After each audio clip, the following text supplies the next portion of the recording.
My wife was cheating on me and then got promoted. She started sleeping around and was caught with multiple co-workers. She wanted her employees out at her. I made sure she lost her job and destroyed her in court. I'm 45 and have been married to my wife, who is 42, for about 18 years. She works in marketing at the regional branch of a pretty well-known company. I work in a senior role at a software company. We've both been focused on our careers. I think what drew us together was our similar outlook on life. You probably won't be surprised to hear that we don't have any children, but we've never really felt like we were one of the family. I personally don't think anyone should take the decision to have kids lightly in a marriage. We've never had any issues regarding unfaithfulness, which I've always been thankful for. I've always felt like we've been too busy climbing the ladder to be fooling around. I know that anyone who wants to cheat can make time for it if they really want to, but there simply wasn't any reason for me to suspect her of infidelity. I use that notion to buttress my belief that the worst part is that until it happened, I didn't even know better. There were literally no signs as far as I know. Maybe if I paid more attention I would have seen it, but I'm getting ahead of myself. The entire thing started when my wife got a promotion. At work about a year ago, she was working really hard and had been at her company for over a decade. She came back one day to tell me that she'd been promoted and was now in an executive position at the company, which was a big deal because, as I've said, we've always been career-focused and there were signs that she was going to be chosen for the promotion, but we simply weren't sure, so it was a big deal when it was confirmed. The position came with new responsibilities, but it also came with, she got a massive pay increase, which was one of the best parts of the deal, but overall, not much changed. She was keeping slightly longer nights, but nothing crazy. If you're a top marketing executive at a company, it's not surprising that your hours might be a bit longer at first. You have to acclimate to the role. There were days when she'd get back early, which was nice, but for the most part, instead of getting back around 6-10 p.m., like she used to, it'd be like 7:30 or 8. I told her to take it easy every once in a while, but we were both workaholics, so my words wouldn't change too much. It was about 2 weeks ago that things changed quite a lot. It started with a message that somebody sent me on LinkedIn. I'm always ready to answer messages there because it's all about business. The message was just a greeting, so I checked the person's profile before I responded. They worked at the same company that my wife did, but their role was clearly junior. It was a woman, so I'll just say that her name was Suzette. I responded with a similar greeting, knowing that she'd eventually come out with what she wanted, but she didn't. I didn't hear back from her until the next day after work. When she finally replied, she asked if I was my wife's husband. I told her that I was. At that point, I knew it had nothing to do with business. My first thought was that she was trying to poach a married man. I couldn't think of any other reason. I had no idea why someone like her was messaging me and leading with a question like that. I answered in the affirmative, though I really would like to talk to you about something private. I don't know if you're open to it, but it's about your wife. That's when I started to feel very anxious. I thought that something might have been wrong with my wife, or maybe she'd had an accident, but this message had been sent since yesterday, so it was definitely something else. I started to wonder whether my wife was too bossy at work and was essentially a bully. That was eventually what I settled on. She must want to report my wife to me, perhaps before trying to report her to HR. So I told her I was open to hearing what she had to say. She suggested a meeting in person at a neutral spot, but I didn't feel comfortable with that, so I told her to say what she wanted to say right here.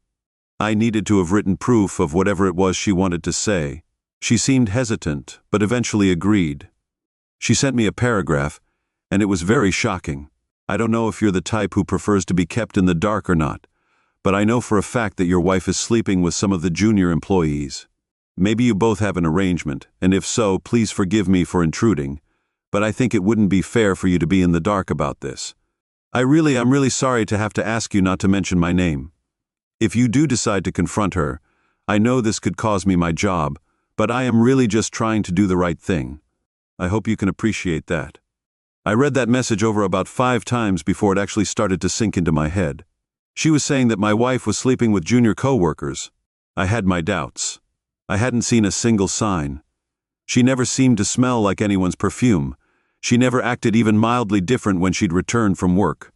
To be honest, the only thing that I could point to was her coming later than she used to.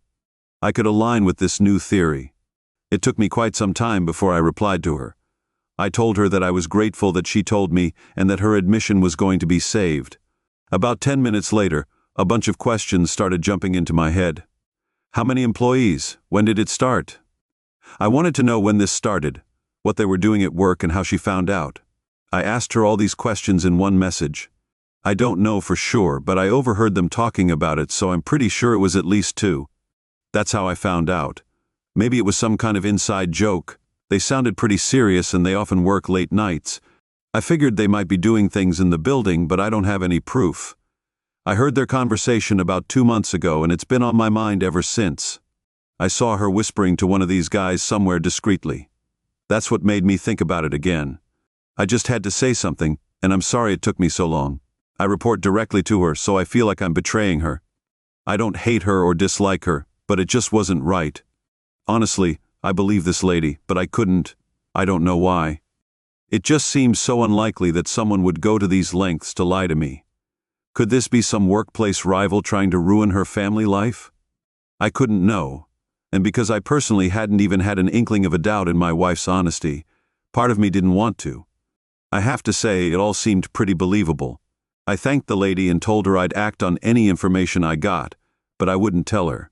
I wanted to tell my wife, or at least show her the evidence, but it would be so easy. It was obvious that my best bet was to see what I could find out. That way, I could either prove there was no evidence and debunk what the lady told me, or I'd find something to corroborate it. I decided to be patient, and I waited for a good opportunity to snoop when my wife came home that night. Things were normal, so I did my best to act as normal as possible with her. It wasn't too hard because I wasn't entirely convinced. My chance to snoop came about 4 days later when my wife went into the salon. She usually took her laptop with her when she went to get her hair done, but on this occasion she didn't. I knew her password, so I was able to log in and look at her messages. Based on what this lady had told me, I was looking for conversations. It seemed to be with younger men who were employees of hers. I couldn't make out any of the names though, so I decided to just go through as many of those messages as possible. I saw a preview of a message with the text, "I'll call you when I get back to show you da-da-da," and the sender door. I could have laughed despite myself, so I opened it up and started to go through the entire thing. It turned out that she had saved the contact, which belongs to a guy called JN, as Dash to make things less suspicious. If I just happened to see a message from him pop up at that moment, I was really angry. By the time I got to the point where they were sending each other steamy texts, I was almost in tears. He had sent her pictures that she hadn't sent him, and she responded very positively to his at one point. I realized that I had been staring blankly at the screen for a few minutes. It was really heartbreaking to discover that I had decided to leave the chat, but I made sure to keep as much as I could as evidence. After that, I went back to the chat to continue scrolling through and looking for other people that she was chatting with. I won't go into detail about the other employees I discovered the affair with, but I can tell you that there were 2 other people I could tell were employees because work was mentioned. While the rest of the messages were explicit, I could tell that none of these men could have been over the age of 30. She was 30, which made things a lot worse for me. I gathered all the evidence I could, and to be honest, I'm still not sure what to do next. Is it as simple as confronting her and then getting a divorce? Is that really all I'm going to do? This is a woman who comes home every day, kisses and hugs me, and acts like there's nothing wrong. She hugs me, and seems like everything is fine. We've slept together several times since her affair started, so I know it's important to get tested. I'm going to do that, but I want to figure something out. I need opinions on whether to just leave it at divorce or should I hit her harder than that? I'm thinking of finding a way to really hurt her, because this is the worst form of retaliation, and I genuinely can't stomach her anymore.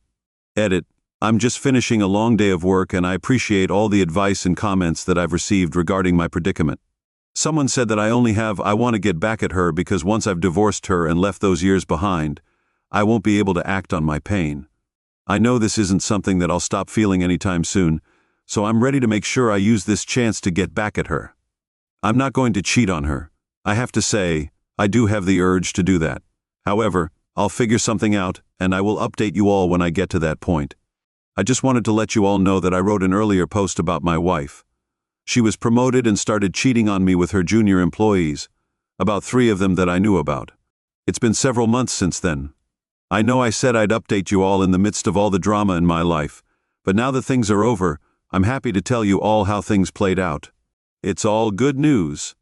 So, when I finally decided that I was going to confront my wife about the entire thing, I made sure to go. I also got an STD test done first. They found the infection. Fortunately, I was asymptomatic, and I was given a prescription to get it treated. I was really annoyed though because she's the only woman I have slept with since we got married, so I certainly didn't get it from anyone but her, and she likely got it from one. I was pretty sure I was going to confront her when she got home. I was in the living room, and I asked her to sit down before she even took off her coat. She seemed concerned, but I don't think she knew exactly what was going on. I told her I knew she'd been cheating on me, and I could see she was taken aback. She started to cry and held her face in her hands. I told her the names of the people she'd been cheating on me with, at least the ones I'd confirmed. I basically told her everything I knew, but I didn't tell her how I found out. One of your boyfriends gave you ganja, which you gave to me too. I remember holding up the test in front of her face, and she peeked at it before hiding her face again. To be honest, I was getting pretty annoyed. I sat there waiting for her to say something. She wasn't crying, and I knew that she had heard everything I said. She looked up after about 3 minutes and said, "I'm sorry. I'm really sorry." It would have been enough if she'd said she was sorry for cheating on me with multiple men, but I don't think she has any excuse. I don't have any defense for what she did. I thought you'd never find out. I don't even know how you found out. I hate myself for doing this to you. I'm so sorry. By the end, her voice was quivering. I could see she was crying, but she wasn't sobbing.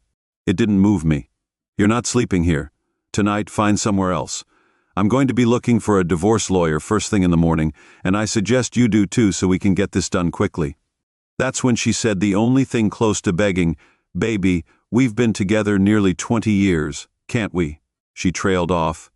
I think she wanted to ask if we could work things out, but I think she realized it wasn't going to happen, given how serious her mistake was. I just told her I'd wait in the living room while she packed up anything she needed for the next week, when we'd arranged for her to get more. She went to the bedroom to get her stuff later. She was probably the most mature person to react to such a huge mistake. She eventually left the house. The next phase was the divorce stage. We both got lawyers. The papers were served. It was signed very quickly, and we eventually got into the proceedings. Fortunately for me, I had all the evidence of her infidelity, including my STD test, and it was presented in a very effective way by my lawyer, Pedro Orler, who was a total rock star. Things went on for quite a bit, but ultimately ended in my favor because my wife got a promotion and started earning a lot more than me. I ended up getting a pretty nice alimony judgment, even though I don't really need it. I'll use it to pay for a hobby or two when it comes up. The house was a tough one because we co-owned it. We owned the house together, but her higher income meant she'd be better set to find any residence I got. We each had cars, and she kept hers naturally. But there was no easy way for me to get that from her. That was how we finally split up. I was very happy with what I got, but I wasn't done. I really wanted to go after her affair partners. After really thinking about it, I decided not to. These people were employees, and it was hard to be sure that they weren't coerced into it at the start, regardless of how much they seemed to be enjoying it later on. I took advantage of them as their boss and decided it was too messy and not worth the effort to get on them. However, regarding her, it was easy for me to make a report to HR at her company from an anonymous address. I had to let them know that one of their top-level executives was coercing junior employees into sleeping with her. I recommended they start an investigation, which they did. In short, she was found to be guilty of the allegations.